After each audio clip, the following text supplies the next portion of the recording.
If you've been a subscriber of this channel, most probably you are a SketchUp user and you might already know we do a lot of SketchUp content. So what if you wanted to upgrade things? What it takes to be a Rhino user who transitioned from SketchUp? Let's see. What's going on, fellas? I'm Geo and this is Geo Creations. Let's jump right into the video.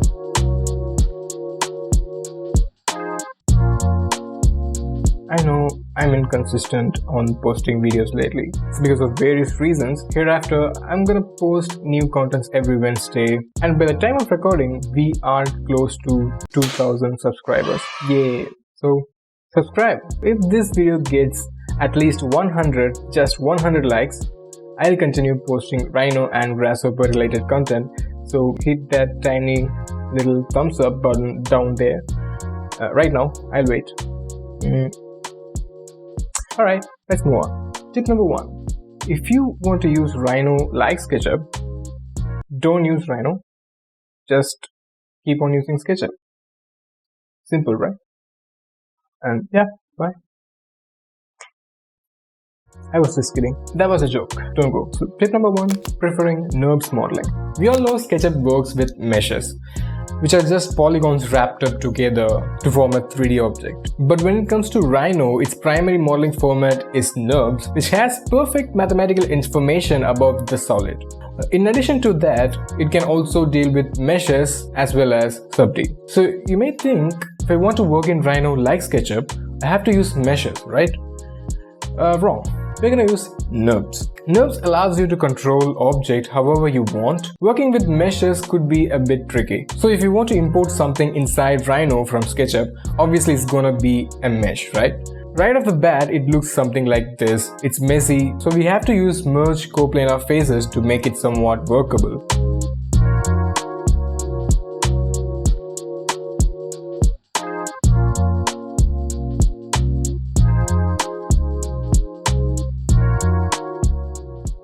Tip number 2, using Gumball. So usually how you move things in Rhino? You type a command, select a reference point and then move the object to another place, or you will type a distance, right? The same thing for copy, scale, extrude and rotate, right? But if you want to do things a bit faster, you can use this Gumball option. So how does it work? Well, you can see 3 arrows pointing towards their respective axis, right? These are the things we're going to use to move as well as copy an item. We just click on the arrow and drag to move an object, or you can click once and type the dimension. And if you want to move the gumball for a different reference point, you have to hold Ctrl and then move it. Now the object doesn't move, just the gumball moves. You can now place the gumball anywhere and move the object from there. For copying an item, we're gonna use the same arrows, but this time we have to hold on Alt while moving. To copy things in a particular distance, you have to hold Alt, click on the arrow and then type in the distance. For extruding a surface, you have to click on the circular dot over here and then just move it. Or you can click once and type a distance. For rotating, you can use these 3 curves. You can either drag to change the angle, or you can click once and then type in your desired angle. Now for scaling, we're going to use this small box over here. If you drag this, the scale changes in 1 dimension.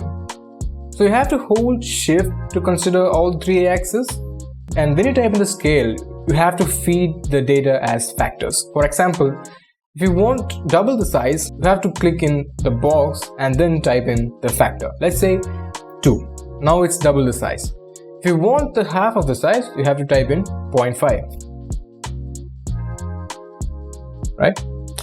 And that's all about it. Tip number 3, selecting a surface from poly surfaces. So when you create a solid object, or when you join multiple surfaces, it becomes a poly surface, which acts as a single entity. So to edit it, you have to explode it and then rejoin it, right? But there is a better way. You just have to hold Ctrl and Shift while selecting the surface. Now you can do whatever you want with this surface. You can move, copy, rotate, scale, or even extrude the surface. Tip number 4. Usage of split tool. So when it comes to SketchUp, the intersection of surface happens right off the bat without doing anything. But when it comes to Rhino, we have to rely on the Boolean operations or the split option. The Boolean operation can handle only one operation at a time. So if you want to do multiple splits, for example, if you want to make holes for a lot of windows or doors at once, you have to use the split option. Let me show you how it works. Basically, you need a surface and a curve or a surface to cut it.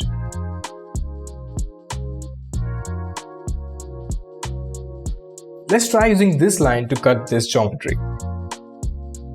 This is the split icon. You can also use the command split.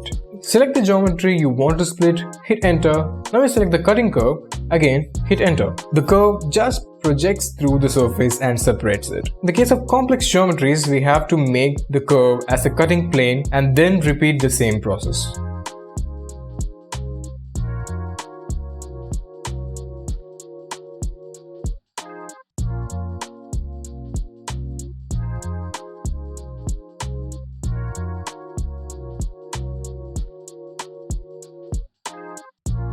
After taking out the cutting plane, you may not get a closed solid.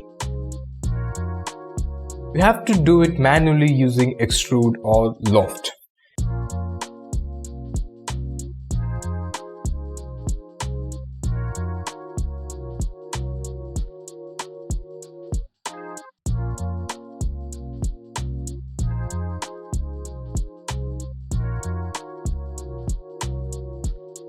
Then you have to join it to have a perfect solid.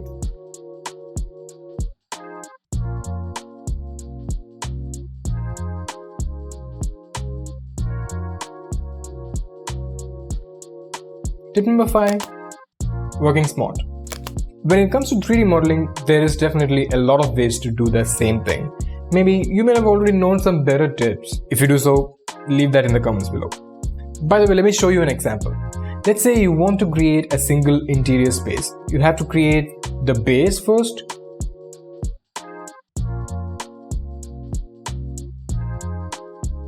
Create the walls.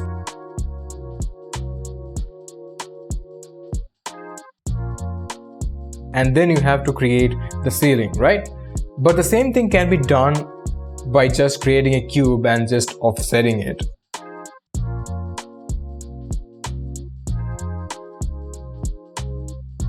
And when you import a plan from AutoCAD, make sure it's perfectly joined without any gaps, so that you can make a boundary surface and lift the walls. And leverage the fact that you can use layers .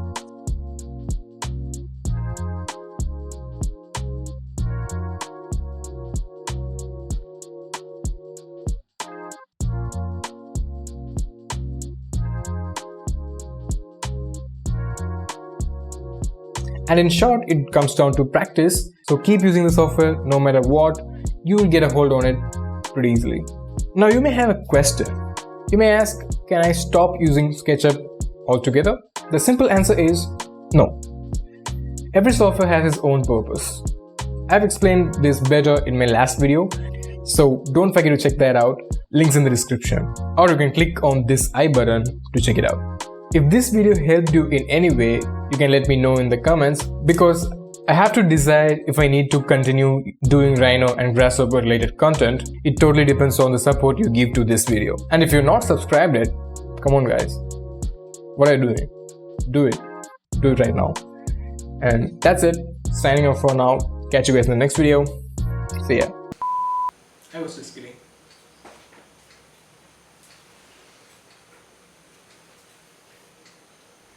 I was just kidding.